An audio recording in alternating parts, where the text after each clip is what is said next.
ಮಳೆ ಬರ್ತಿಲ್ಲ, ಜಲಾಶಯಗಳು ಬತ್ತಾ ಇದ್ದಾವೆ, ಭೂಮಿ ಒಣಗ್ತಾ ಇದೆ. ಹಾಗಾದ್ರೆ ಈ ಬಾರಿ ಮಳೆಗಾಲದ ಕತೆ ಏನು? ಈಗಾಗಲೇ 1 ತಿಂಗಳು ಕಳೆದು ಹೋಗ್ತಾ ಇದೆ. ಇನ್ನು 2 ತಿಂಗಳುಗಳ ಮಾತ್ರ ಮಳೆಯನ್ನ ಎಕ್ಸ್ಪೆಕ್ಟ್ ಮಾಡಬಹುದು. ಹೀಗಿದ್ದಾಗ ಮಳೆಗಾಲ ಅರ್ಧಕ್ಕರ್ಧ ಖಾಲಿ ಆಗ್ತಾ ಇದೆ, ಮುಗಿದು ಹೋಗ್ತಾ ಇದೆ. ಆದ್ರೂ ಕೂಡ ಮಳೆಯ ಸೂಚನೆಯೇ ಇಲ್ದಂತಾಗಿದೆ. ರೈತರಂತೂ ಆಕಾಶದತ್ತ ತಲೆ ಮಾಡಿ ತಲೆ ಮೇಲೆ ಕೈ ಹೊತ್ತು ಕುಳಿತಿದ್ದಾರೆ. ಹಾಗಾದ್ರೆ ಈ ಬಾರಿಯ ಮಳೆಗಾಲದ ಕತೆ ಏನು? ಈ ಬಾರಿ ಮಳೆ ಇಷ್ಟು ಕಡಿಮೆ ಆಗ್ಲಿಕ್ಕೆ ಕಾರಣ ಏನು? ಒಂದು ಕಡೆ ಸೋಷಿಯಲ್ ಮೀಡಿಯಾಗಳಲ್ಲಿ ನೇರಳೆ ಹಣ್ಣು ಜಾಸ್ತಿ ಬಿಡ್ತಾ ಇದ್ದಾವೆ. ಮಳೆಗಾಲ ಈ ಬಾರಿ ಅದಕ್ಕಾಗಿಯೇ ಇಲ್ಲ, ಇದು ಬರಗಾಲದ ಮುನ್ಸೂಚನೆ ಅಂತ ಹೇಳ್ತಾ ಇದ್ದಾರೆ. ಇನ್ನೊಂದು ಕಡೆ ಎಲ್ನಿನೋ ಇದಕ್ಕೆಲ್ಲದಕ್ಕೂ ಕಾರಣ ಅಂತ ಹೇಳಲಾಗ್ತಾ ಇದೆ. ಗೊತ್ತಿಲ್ಲ ಏನು ಈ ಸಮಸ್ಯೆಗೆ ಕಾರಣ ಅಂತ. ಇದನ್ನೆಲ್ಲ ತಿಳಿಸ್ಕೊಡ್ಲಿಕ್ಕೆ ನಮ್ಮ ಜೊತೆ ಇವತ್ತು ಹವಾಮಾನ ಇಲಾಖೆಯ ಹಿರಿಯ ತಜ್ಞರು CH ಪಾಟೀಲ್ ಸರ್ ಇದ್ದಾರೆ. ಅವ್ರನ್ನ ಮಾತಾಡಿಸ್ತಾ ಹೋಗ್ತೀನಿ. ಅವ್ರ ಹತ್ರನೇ ಈ ಸಮಸ್ಯೆಗೆ ಪರಿಹಾರ ತಿಳ್ಕೊಳ್ಳೋಣ ಬನ್ನಿ. ಸರ್ ನಮಸ್ತೆ. ನಾನು ಆಗ್ಲೇ ಹೇಳಿದೆ, ಈ ಬಾರಿ ಸಿಕ್ಕಾಪಟ್ಟೆ ಮಳೆ ಕಡಿಮೆ ಇದೆ ಸರ್. ಮಳೆಗಾಲ ಈಗಾಗಲೇ 1 ತಿಂಗಳು ಕಳೆದೇ ಹೋಗ್ಬಿಡ್ತು. ಇನ್ನೊಂದು 2 ತಿಂಗಳು ಎಕ್ಸ್ಪೆಕ್ಟ್ ಮಾಡ್ಬೋದು ಮಳೆಯನ್ನ. ಹೀಗಿರುವಾಗ ಈ ರೀತಿಯಾದಂತಹ ಮಳೆ ಕಡಿಮೆ ಆಗ್ಲಿಕ್ಕೆ ಕಾರಣ ಏನಿರ್ಬೋದು ಸರ್? ಈ ಮಳೆಗೆ ಕಡಿಮೆ ಆಗಲಿಕ್ಕೆ ಮುಖ್ಯ ಕಾರಣವೇನೆಂದರೆ ಎಲ್ನಿನೋ ಅಂತ ಕರಿತೀವಿ ನಾವು. ಎಲ್ನಿನೋ ಅಂದರೆ ಪೂರ್ವ ಪೆಸಿಫಿಕ್ ಮಹಾಸಾಗರದಲ್ಲಿ ನೀರಿನ ಉಷ್ಣಾಂಶ ಏರಿಕೆ ಆಗಿರೋದಕ್ಕೆ ನಾವು ಎಲ್ನಿನೋ ಅಂತ ಕರಿತೀವಿ ನಾವು. ಈ ಉಷ್ಣಾಂಶ ಏರಿಕೆ ಆಯ್ತಂದ್ರೆ ಆವಾಗ ಆಗುವಿಕೆ ತೀವ್ರತೆ ಜಾಸ್ತಿ ಆಗುತ್ತೆ. ಈ ಆವಿ ಜಾಸ್ತಿ ಆಗೋದ್ರಿಂದ ಏನಾಗುತ್ತೆ, ಸೌತ್ ಅಮೇರಿಕಾದಲ್ಲಿ ಜಾಸ್ತಿ ಮಳೆ ಆಗಿಬಿಡ್ತೈತಿ. ಮತ್ತು ಅದು ಅಲ್ಲದೆ ವೆಸ್ಟ್ ಪೆಸಿಫಿಕ್ ಮಹಾಸಾಗರ ಮತ್ತು ಈಸ್ಟ್ ಪೆಸಿಫಿಕ್ ಮಹಾಸಾಗರದಲ್ಲಿ ನೀರಿನ ಉಷ್ಣಾಂಶದ ವ್ಯತ್ಯಾಸವೂ ಕೂಡ ಕಡಿಮೆ ಆಗುತ್ತೆ. ಅಂದರೆ ವೆಸ್ಟ್ ಪೆಸಿಫಿಕ್ ಮಹಾಸಾಗರದಲ್ಲಿ ಉಷ್ಣಾಂಶ ಹೆಚ್ಚಿಗಿರ್ತೈತಿ, ಈಸ್ಟ್ ಪೆಸಿಫಿಕ್ ಮಹಾಸಾಗರದಲ್ಲಿ ಉಷ್ಣಾಂಶ ಕಡಿಮೆ ಇರುತ್ತೆ.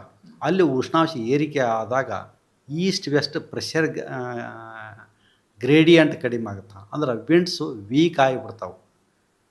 ವಿಂಡ್ಸ್ ವೀಕ್ ಆಗ್ತಾವೆ ಮತ್ತು ಏನೋ ಒಂದು ವಾಕರ್ ಸರ್ಕ್ಯುಲೇಷನ್ ಅಂತ ಇರ್ತೈತಿ. ಈಸ್ಟ್ ವೆಸ್ಟ್ ಡೈರೆಕ್ಷನ್ನಲ್ಲಿ ವಾಕರ್ ಸರ್ಕ್ಯುಲೇಷನ್ ಇರುತ್ತೆ. ಈ ವಾಕರ್ ಸರ್ಕ್ಯುಲೇಷನ್ ಕೂಡ ಇದು ಡಿಸ್ಟರ್ಬ್ ಆಗಿಬಿಡ್ತೈತಿ. ಆವಾಗ ಇಂಡೋನೇಷ್ಯಾ ಮತ್ತು ಆಸ್ಟ್ರೇಲಿಯಾದ ಹತ್ರ ಅಂದ್ರೆ ವೆಸ್ಟ್ ಪೆಸಿಫಿಕ್ ಮಹಾಸಾಗರದಲ್ಲಿ ಲೋ ಪ್ರೆಷರ್ ಸಿಸ್ಟಮ್ಸ್ ಫಾರ್ಮೇಷನ್ ಆಗೋದು ಕಡಿಮೆ ಆಗ್ತಾವೆ. ಈ low pressure systems west pacific ಮಹಾಸಾಗರದಿಂದ ಇವು ಬಂಗಾಳ ಉಪಸಾಗರ ಕಡೆ ಚಲಿಸ್ತಿರ್ತಾವೆ. ಆವಾಗ ಅಲ್ಲೇ ಲೋ ಪ್ರೆಷರ್ ಸಿಸ್ಟಮ್ಸ್ ಫಾರ್ಮ್ ಆಗದೇ ಹೋತಂದ್ರೆ ನಮ್ಮ ಬಂಗಾಳ ಉಪಸಾಗರದಲ್ಲಿ ಕೂಡ ಅವು ಉಂಟಾಗೋದಿಲ್ಲ. ಹೀಗಾಗಿ ನಮ್ಮ ದೇಶದ ಮಳೆ ಅದರ ಮೇಲೆ ಅವಲಂಬನ ಆಗಿರ್ತೈತೆ. ಅಂದ್ರೆ ಲೋ ಪ್ರೆಷರ್ ಸಿಸ್ಟಮ್ಸ್ ಅಂತ ಕರಿತೀವಿ ನಾವು. ಅಂದರೆ ಬಂಗಾಳ ಉಪಸಾಗರದಲ್ಲಿ ಎಷ್ಟು ವಾಯುಭಾರ ಕುಸಿತ ಆಕ್ಕವು ಅಷ್ಟು ನಮಗೆ ಜಾಸ್ತಿ ಮಳೆ ಆಗುತ್ತೆ.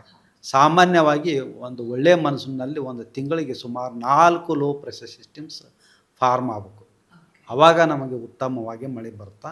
ಆದರೆ ಈಗ ಈ ವರ್ಷ ಅಷ್ಟೊಂದು ಯಾವುದೇ ಲೋ ಪ್ರೆಷರ್ ಸಿಸ್ಟಮ್ಸ್ ಫಾರ್ಮ್ ಆಗಿರಲಿಲ್ಲ. ಆದರೆ ಬರೀ ಗಾಳಿಯಿಂದ ಮಾತ್ರ ನಮಗೆ ಮಳೆ ಬರ್ತಾ ಇದೆ.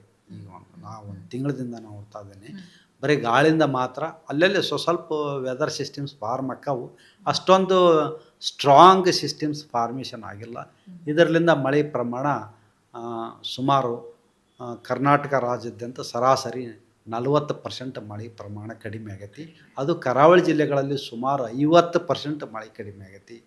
ಕೆಲವೊಂದು ಕಡೆ 60-70% ತನಕ ಮಳೆ ಕಡಿಮೆ ಆಗೈತಿ. ಕೆಲವೊಂದು ಕಡೆ ಸ್ವಲ್ಪ ಪರವಾಗಿಲ್ಲ. ಆದರೂ ಇಷ್ಟು ಮಳೆ ನಮಗೆ ಸಾಕಾಗಲ್ಲ ಮತ್ತು ಇದರಿಂದ ಜಲಾಶಯಗಳು ತುಂಬುವುದಿಲ್ಲ. ಇದು ರೈತರಿಗೆ ಕೃಷಿಕರಿಗೆ ಭಾಳ ತೊಂದರೆ ಆಗುತ್ತೆ. ಸರ್, ಎಲ್ಲಿನೋ ಅಂದರೆ ಭೂಮಿ ತಾಪಮಾನವನ್ನು ಹೆಚ್ಚಿಸ್ತಾ ಇರುತ್ತೆ ಈ ಒಂದು ಅಂಶ. ಆದರೆ ಈ ನಮ್ಮ ಕರ್ನಾಟಕ ರಾಜ್ಯದಲ್ಲಿ ಈ ಮಳೆಯ ಸಮಸ್ಯೆ ಏನಿದೆಯಲ್ಲ, ಇದು ಯಾವ್ಯಾವ ರಾಜ್ಯಗಳಲ್ಲಿ ಇದೇ ರೀತಿಯಾದಂತಹ ವಾತಾವರಣ ಕಂಡು ಬರುತ್ತೆ? ಅಂದರೆ ದೇಶಾದ್ಯಂತ ಇದೇ ಸಮಸ್ಯೆ ಇರುತ್ತಾ ಅಥವಾ ಕರ್ನಾಟಕದಲ್ಲಿ ಅತಿ ಹೆಚ್ಚಾಗಿರುತ್ತಾ, ಹೇಗೆ ಸರ್? ಈ ಎಲ್ಲಿನೋ ಅನ್ನೋದು ಬರೀ ಒಂದು ಸಣ್ಣ ಪ್ರದೇಶಕ್ಕೆ ಸೀಮಿತವಾದಂತಲ್ಲ, ಇದು ವ್ಯಾಪ್ತಿಯಾಗಿರುತ್ತೆ. ಇಡೀ ಈ ಸೌತ್ ಏಷ್ಯಾದ ಮೇಲಿನ ಪರಿಣಾಮ ಬೀಳುತ್ತೆ ಇದು. ಬರೀ ಇದು ಇಡೀ ದೇಶಾದ್ಯಂತ ನಮ್ಗೆ ಈ ವರ್ಷ ಒಂದು ಸ್ವಲ್ಪ ಮಳೆ ಪ್ರಮಾಣ ಕಡಿಮೆ ಆಗುತ್ತೆ ಇದು ಎಲ್ಲಿನೋದಿಂದ.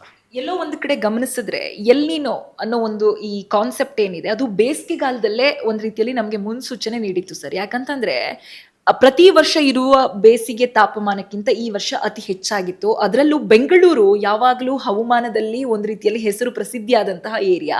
ಆದ್ರೆ ಈ ಬೆಂಗಳೂರಲ್ಲೂ ಕೂಡ ಈ ಬಾರಿ ಶೆಕೆ ಅನ್ನುವಂಥದ್ದು ಒಂದು ಕರಾವಳಿ ಭಾಗದಲ್ಲಿ ಬರುವಷ್ಟು ಶೆಕೆ, ಬೆವರಿನ ಅಂಶ ಇಲ್ಲೂ ಕೂಡ ಕಂಡು ಬಂದಿತ್ತು. ಹಾಗಾದ್ರೆ ಬೇಸಿಗೆಗೂ ಕೂಡ ಎಲ್ಲಿನೋ ಎಫೆಕ್ಟ್ ಇತ್ತಾ ಸರ್? ಕಳೆದ ವರ್ಷ 2025ರಲ್ಲಿ ಲ್ಯಾನಿನೋ ಕಂಡೀಷನ್ ಇತ್ತು. ಪೂರ್ವ ಪ್ಯಾಸಿಫಿಕ್ ಮಹಾಸಾಗರದಲ್ಲಿ ನೀರಿನ ಉಷ್ಣಾಂಶ ಕಡಿಮೆ ಆಗಿತ್ತು. ಹಿಂಗಾಗಿ ಉತ್ತಮ ಮಳೆ ಆಯಿತು. ಮುಂದೆ ಈ ಲ್ಯಾನಿನೋ ಕಂಡೀಷನ್ನು ನ್ಯೂಟ್ರಲ್ ಆಗ್ತಾ ಬಂತು ಈ ವರ್ಷದ ಆರಂಭದಲ್ಲಿ 2026ರಲ್ಲಿ. ನಂತರ ಜೂನು ಸುಮಾರು 2ನೇ ವಾರದಿಂದ ಇದು ಎಲ್ಲಿನೋ ಕಂಡೀಷನ್ ಅಂದ್ರೆ 0.5 ಡಿಗ್ರಿ ಸೆಂಟಿಗ್ರೇಡ್ ತನಕ ಟೆಂಪ್ರೇಚರ್ ಏರಿಕೆ ಆಯ್ತು. ಈಗ ಎಲ್ಲಿನೋ ಕಂಡೀಷನ್ಸ್ ಈಗ ಭಾರಿ ಆ್ಯಕ್ಟಿವ್ ಐತಿ. ಇದರಲ್ಲಿಂದ ಉಷ್ಣಾಂಶನೂ ಕೂಡ ಹೆಚ್ಚಿಗೆ ಆಗೈತಿ. ಮತ್ತು ಬೆಂಗಳೂರಿನಲ್ಲಿ ಕೂಡ ಏಪ್ರಿಲ್ ಮೇ ತಿಂಗಳಲ್ಲಿ ಉಷ್ಣಾಂಶ 36ರಿಂದ 38 ಡಿಗ್ರಿ ಸೆಲ್ಸಿಯಸ್ ತನಕ ಇತ್ತು ಹಗಲಿ ಹೊತ್ತಿನಲ್ಲಿ. ಆದರೆ ರಾತ್ರಿ ವೇಳೆಯಲ್ಲಿ ಉಷ್ಣಾಂಶ ಜಾಸ್ತಿ ಇತ್ತು. ಕೆಲವೊಮ್ಮೆ ರಾತ್ರಿ ವೇಳೆಯಲ್ಲಿ ಉಷ್ಣಾಂಶ 25 ಡಿಗ್ರಿ ಸೆಂಟಿಗ್ರೇಡ್ ತನಕ ಉಷ್ಣಾಂಶ ಏರಿಕೆ ಆದದ್ದು ನಾನು ನೋಡಿದೆ ಬೆಂಗಳೂರಿನಲ್ಲಿ. ಅಂದ್ರೆ ಹಗಲಿ ವೇಳೆಗಿಂತ ರಾತ್ರಿ ವೇಳೆಯಲ್ಲಿ ಸಾಮಾನ್ಯ ಉಷ್ಣಾಂಶಕ್ಕಿಂತ ಹೆಚ್ಚಿಗೆ ಆಯಿತು. ಹೀಗಾಗಿ ನಮಗೆ ಜಾಸ್ತಿ ಸೆಕೆ ಅನ್ನಿಸ್ತಿತ್ತು. ಇದಕ್ಕೆ ಮುಖ್ಯ ಕಾರಣ ಹೇಳ್ಬೇಕಂದ್ರೆ ವಾತಾವರಣದಲ್ಲಿ ನೀರಿನ ಅಂದ್ರೆ ಆವಿ ಜಾಸ್ತಿ ಇರ್ತೈತಿ. ಈ ಆವಿ ಅನ್ನೋದು ಏನು ಮಾಡಿದ ರಾತ್ರಿ ವೇಳೆಯಲ್ಲಿ ಸ್ಕೈ ಕ್ಲಿಯರ್ ಇತ್ತಂದ್ರೆ ಬೇಗ ಕೂಲಿಂಗ್ ಆಗಿ ಹೋಗ್ಬಿಡ್ತೈತಿ. ಈ ಆವಿ ಇತ್ತಂದ್ರೆ ಏನು ಮಾಡ್ತಾ, ಇದು ಒಂದು ಗ್ರೀನ್ ಹೌಸ್ ಗ್ಯಾಸ್ ಜೊತೆ ಕೆಲಸ ಮಾಡ್ತಾ. ಈ ಆವಿ ಭೂಮಿಯಿಂದ ಹೊರಸೂಸುವ ಕಿರಣಗಳನ್ನು ಇದು ಹೀರಿಕೊಂಡು ಇದು ವಾತಾವರಣವನ್ನು ಬೆಚ್ಚಗೆ ಮಾಡ್ತಾ. ಇದೇ ಒಂದು ಕಾರಣದಿಂದಾಗಿ ಬೆಂಗಳೂರಿನಾಗಲೇ ಅಥವಾ ಕರ್ನಾಟಕ ರಾಜ್ಯಾದ್ಯಂತ ಹಗಲಿಕಿನ ರಾತ್ರಿ ವೇಳೆಯಲ್ಲಿ ನಮಗೆ ಜಾಸ್ತಿ ಉಷ್ಣಾಂಶ ಜಾಸ್ತಿ ನಮಗೆ ಸೆಕೆ ಅನ್ನಿಸ್ತಿತ್ತು. ಇದು ಒಂದು ಕಾರಣ. ಇದು ಒಂದು ಅಗಳೆ ಎಲ್ಲಿನೋ ಬರುವ ಸೂಚನೆಗಳು ಇದ್ದವು. ಏಪ್ರಿಲ್ ಮೇ ತಿಂಗಳಲ್ಲಿ ಎಲ್ಲಿನೋ ಬರ್ತಂತೇಳಿ ನಾವೆಲ್ಲ ಊಹಿಸಿದ್ವಿ. ಅದರ ತಕ್ಕಂತೆ ಎಲ್ಲಿನೋ ಈಗ ಆ್ಯಕ್ಟಿವ್ ಆಗಿದೆ. ಇದೇ ಒಂದು ಕಾರಣದಿಂದಾಗಿ. ಸರ್, ನೀವು ಹೇಳಿದ್ರಿ ಆವಿ ಅಂಶ ಹೆಚ್ಚಾಗುತ್ತೆ ಎಲ್ಲಿನೋ ಎಫೆಕ್ಟ್ ಇಂದ ಅಂತ. ಈಗಾಗಲೇ ನಾವು ಕರ್ನಾಟಕದ ಜಲಾಶಯಗಳನ್ನ ನೋಡಿದ್ರೆ ಹಲವಾರು ಜಲಾಶಯಗಳು ನೀರಿನ ಪ್ರಮಾಣ ಕಂಪ್ಲೀಟ್ ಕುಸಿದಿದೆ. ಮುಂದಿನ ದಿನಗಳಲ್ಲಿ ಬರಿದಾಗುವ ಸಾಧ್ಯತೆ ಇದೆ, ಪೂರ್ತಿಯಾಗಿ ಬತ್ತಿ ಹೋಗುವಂತಹ ಸಾಧ್ಯತೆ ಇದೆ ಅಂತ ಹೇಳಲಾಗ್ತಿದೆ. ಇದು ಕೂಡ ಎಲ್ಲಿನೋ ಎಫೆಕ್ಟಾ? ಆವಿ ಆಗೋಕೆಯನ್ನು ಕೂಡ ಜಾಸ್ತಿ ಆಗುತ್ತೆ. ಯಾಕಂದ್ರೆ ಉಷ್ಣಾಂಶ ಹೆಚ್ಚಿಗಿದ್ದಾಗ ಬೇಗ ಕೆರೆಗಳು ಡ್ಯಾಮ್ಗಳು ಬತ್ತಿ ಹೋಗ್ಬೋದು. ಇದು ಒಂದು ಅಂಶ. ಮತ್ತು ಎರಡನೇದಾಗಿ ಮಳೆ ಬರದೇ ಇರೋದು ಇದು ಒಂದು ಅಂಶ, ಮುಖ್ಯವಾದ ಅಂಶ. ಮುಂದಿನ ದಿನಗಳಲ್ಲಿ ಸರ್ ಚಳಿಗಾಲ ಆರಂಭ ಆಗುತ್ತೆ. ಮಳೆಗಾಲದ ನಂತರ ಮಳೆಗಾಲದ ಕಥೆಯಂತೂ ಇಷ್ಟ ಆಯಿತು. ಇನ್ನು ಹಾಗಾದ್ರೆ ಮುಂದಿನ ದಿನಗಳಲ್ಲಿ ಚಳಿಗಾಲಕ್ಕೂ ಕೂಡ ಈ ಎಲ್ಲಿನೋ ಎಫೆಕ್ಟ್ ಬಿದ್ದು ಚಳಿ ಪ್ರಮಾಣ ಕಡಿಮೆಯಾಗಿ ಅಲ್ಲೂ ಕೂಡ ಶೆಕೆಯ ಪ್ರಮಾಣ ಏನಾದರೂ ಹೆಚ್ಚಾಗುತ್ತಾ? ಎಲ್ಲಿನೋ ಇದ್ದಾಗ ಚಳಿ ಒಂದು ಸ್ವಲ್ಪ ಕಡಿಮೆ ಆಗುತ್ತೆ. ಶಾರ್ಟ್ ವಿಂಟರ್ ಬರ್ತೈತೆ ಅವಾಗ, ಜಾಸ್ತಿ ಲಾಂಗ್ ವಿಂಟರ್ ಬರಲ್ಲ ಅವಾಗ. ಅಂದ್ರೆ ಕಳೆದ ಬಾರಿ ನಾವು ನವೆಂಬರ್ ಲಾಸ್ಟ್ ವೀಕಿಂದಲೇ ನಾವು ಚಳಿಗಾಲ ಆರಂಭವಾಗಿತ್ತು. ಸುಮಾರು ಏಪ್ರಿಲ್ ತನಕ ನಾವು ಕಳೆದ ಬಾರಿ ಚಳಿಗಾಲವನ್ನ ಅನುಭವಿಸಿದ್ವಿ. ಹಾಗಾದ್ರೆ ಈ ಬಾರಿ ಕಡಿಮೆ ಪ್ರಮಾಣ ಎಲ್ಲಿನೋ ಇತ್ತಂದ್ರೆ ಚಳಿ ಒಂದು ಸ್ವಲ್ಪ ಕಡಿಮೆ ಆಗುತ್ತೆ. ಚಳಿ ಕಡಿಮೆ. ಒಂದು ರೀತಿಯಲ್ಲಿ ಜನಕ್ಕೆ ಇದು ಗುಡ್ ನ್ಯೂಸ್. ಸರ್, ಆಗ್ಲೇ ಹೇಳಿದ್ರಿ ಎಲ್ಲಿನೋ ಎಫೆಕ್ಟ್ ಅನ್ನುವಂಥದ್ದು ಸಾಕಷ್ಟು ಮಳೆ ಪ್ರಮಾಣವನ್ನ ಕಡಿಮೆ ಮಾಡಿದೆ ಅಂತ. ಹಾಗಾದ್ರೆ ಇದು ಒಂದ್ ರೀತಿಯಲ್ಲಿ ಏನಾದ್ರೂ ಬರಗಾಲದ ಮುನ್ಸೂಚನೆ ಆಗತ್ತಾ? ಬರಗಾಲಕ್ಕೆ ಏನಾದ್ರೂ ಇದು ಒತ್ತು ಕೊಡುತ್ತಾ ಸರ್? ಹೇಗೆ? ಕೆಲವೊಮ್ಮೆ ಸೂಚನೆಗಳು ಅದಾವು, ಕೆಲವೊಮ್ಮೆ ಬರೋ ಸಾಧ್ಯತೆಗಳು ಕೂಡ ಇರ್ತಾವು. ಈ ಮುಂದಿನ ಒಂದು ವಾರದಲ್ಲಿ ಒಂದು ಉತ್ತಮವಾಗಿ ಮಳೆಯಾಗುವ ಸಾಧ್ಯತೆಗಳು ಕೂಡ ಸೂಚನೆಗಳದಾವು. ಕರಾವಳಿ ಜಿಲ್ಲೆಗಳಲ್ಲಿ ಮುಂದಿನ ಒಂದು ವಾರದಲ್ಲಿ ವ್ಯಾಪಕವಾಗಿ ಮಳೆಯಾಗುವ ಸಾಧ್ಯತೆಗಳದಾವು.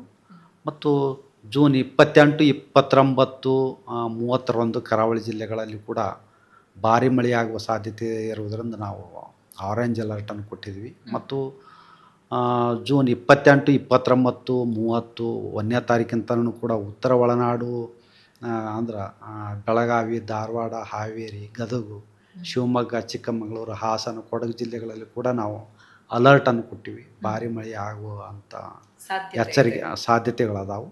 ಉಳಿದ ಜಿಲ್ಲೆಗಳಲ್ಲಿ ಹಗುರದಿಂದ ಸಾಧಾರಣವಾಗಿ ಮಳೆಯಾಗುವ ಸಾಧ್ಯತೆಗಳದಾವು. ಆದರೆ ಬೀದರ್, ಕಲಬುರಗಿಯಲ್ಲಿ ಕೂಡ ಒಂದು ಸ್ವಲ್ಪ ಜೂನ್ 28-29ರಂದು ಭಾರಿ ಮಳೆಯಾಗುವ ಸೂಚನೆಗಳು ಅದಾವೆ. ಲಾಸ್ಟ್ ಒಂದು ಕ್ವಶನ್ ಸರ್, ಇತ್ತೀಚೆಗೆ ಸೋಷಿಯಲ್ ಮೀಡಿಯಾಗಳಲ್ಲಿ ಜಾಸ್ತಿ ಟ್ರೆಂಡ್ ಆಗ್ತಾ ಇರುವಂಥದ್ದು ನೇರಳೆ ಮರದಲ್ಲಿ ನೇರಳೆ ಹಣ್ಣು ಅತಿ ಹೆಚ್ಚವಾಗಿ ಬಿಟ್ಟಿದೆ. ಹಾಗಾಗಿ ನೇರಳೆ ಹಣ್ಣಿಗೂ ಈ ಬರಗಾಲದ ಮುನ್ಸೂಚನೆಗೂ ಈ ಎಲ್ಲಿನೋಗೂ ಏನಾದರೂ ಸಂಬಂಧ ಇದೆಯಾ ಸರ್? ನಿಜಕ್ಕೂ ನೇರಳೆ ಹಣ್ಣು ಈ ಬರಗಾಲದ ಮುನ್ಸೂಚನೆಯಾಗಿ ಅಥವಾ ಮಳೆಯ ಪ್ರಮಾಣ ಕಡಿಮೆ ಆಗ್ತಿದೆ ಅನ್ನೋದಕ್ಕೆ ಏನಾದರೂ ಈ ಥರ ಬಿಟ್ಟಿದೆಯಾ, ಹೇಗೆ? ಇದು ಇರ್ಬೋದು. ಎಷ್ಟೋ ಸಸ್ಯಗಳು, ಪ್ರಾಣಿಗಳು ಇದನ್ನೆಲ್ಲ ಅವು ಕೆಲವೊಮ್ಮೆ ಮೊದಲೇ ಗ್ರಹಿಸುವ ಶಕ್ತಿ ಅವಕ್ಕೆ ಇರ್ತೈತಿ. ಇದ್ರ ಬಗ್ಗೆ ಡಿಟೇಲ್ ಸ್ಟಡಿ ಮಾಡಿ ನಾವು ಅಂದ್ರೆ ಭಾಳ ವರ್ಷದ್ದು ನಾವು ಡೇಟಾ ಕಲೆಕ್ಟ್ ಮಾಡಿ ಇದಕ್ಕೆ ದೃಢಪಡಿಸ್ಕೊಳ್ಬೇಕಾಗುತ್ತೆ. ಇನ್ನು ಸರ್, ರೈತರಿಗೆ ಈ ಬಾರಿ ಏನು ಒಂದು ಮುನ್ಸೂಚನೆ ಕೊಡೋದಾದ್ರೆ, ಒಂದು ಕಿವಿ ಮಾತು ಕೊಡೋದಾದ್ರೆ, ಅವ್ರಿಗೊಂದು ಅಪಾಯ ನೀಡೋದಾದ್ರೆ ಹೇಗೆ? ಯಾಕಂತಂದ್ರೆ ಈ ಸಾಕಷ್ಟು ಜನ ಆಕಾಶದತ್ತ ತಲೆ ಎತ್ತಿ ನೋಡ್ತಾ ಇದ್ದಾರೆ, ಮಳೆ ಯಾವಾಗ ಬರುತ್ತೆ, ಬಿತ್ತನೆಯನ್ನ ಯಾವಾಗ ಮಾಡೋದು ಅಂತ ಕಾಯ್ತಾ ಕೂಡ್ತಿದ್ದಾರೆ. ಸೊ ನಮ್ಮ ರೈತರಿಗೆ ಏನು ಹೇಳ್ತೀರಾ ಸರ್? ರೈತರು ನಾನು ಹೇಳ್ಬೇಕಂದ್ರೆ ಕಡಿಮೆ ನೀರಿಗೆ ಬೆಳೆಯುವಂಥ ಬೆಳೆಗಳನ್ನು ತಾವು ಬಿತ್ತಬೇಕು. ಎರಡನೇದಾಗಿ ನೀರನ್ನು ಹಾರ್ವೆಸ್ಟ್ ಮಾಡಬೇಕು, ನೀರನ್ನು ಸಂಗ್ರಹಿಸ್ಕೋಬೇಕು. ತಮ್ಮ ಹೊಲದಲ್ಲಿ ನೀರನ್ನು ಹೊರಗಡೆ ಹೋಗ್ಲಾರ್ದಂಗೆ ನಾವು ನೋಡಿಕೊಳ್ಳೋದು ಇದು ಒಂದು ಮುಖ್ಯ.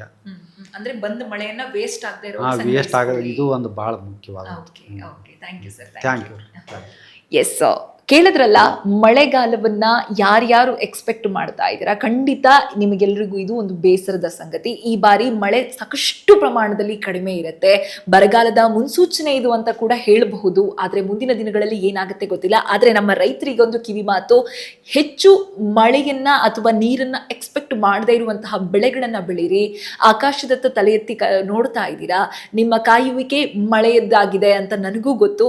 ಹಾಗೆ ನಮ್ಮ ವಿಜ್ಞಾನಿಗಳು ಕೂಡ ಹೇಳಿದ್ರು, ಎಲ್ಲಾ ತಜ್ಞರು ಕೂಡ ತಿಳಿಸ್ತಾ ಇದ್ದಾರೆ, ಇತ್ತೀಚಿನ ಕಾಲದಲ್ಲಿ ಅಂದ್ರೆ ಮೀನ್ಸ್ ಈಗಿನ ಸಿಚುವೇಶನ್ ಇರುವಂತ ರೀತಿಯಲ್ಲಿ ಬರಗಾಲದ ಮುನ್ಸೂಚನೆ ಇರೋ ಕಾರಣದಿಂದ ಮಳೆಯನ್ನ ಎಕ್ಸ್ಪೆಕ್ಟ್ ಮಾಡೋ ಬದಲಿಗೆ ಬೇಸಿಗೆಗೆ ಅಥವಾ ಮಳೆಯ ನೀರಿನ ಅಂಶವನ್ನ ಕಡಿಮೆ ಪಡೆಯುವಂತಹ ಬೆಳೆಗಳನ್ನ ಬೆಳೀರಿ. ಹಾಗೆ ನೀರನ್ನ ಬಂದಂತಹ ಮಳೆಯ ನೀರನ್ನ ಸಂಗ್ರಹಿಸೋದಕ್ಕೆ ಪ್ರಯತ್ನ ಮಾಡಿ ಅಂತ ಹೇಳ್ತಾ, ಇದು ಈ ಹೊತ್ತಿನ ಅಪ್ಡೇಟ್ಸ್. ಇನ್ನಷ್ಟು ಸುದ್ದಿಗಳಿಗಾಗಿ ನೋಡ್ತಾ ಇರಿ Suman TV Kannada. Camera person Nandish ಜೊತೆ ಶಮ್ಮಿ ಶೆಟ್ಟಿ, ಸುಮನ್ ಟಿವಿ.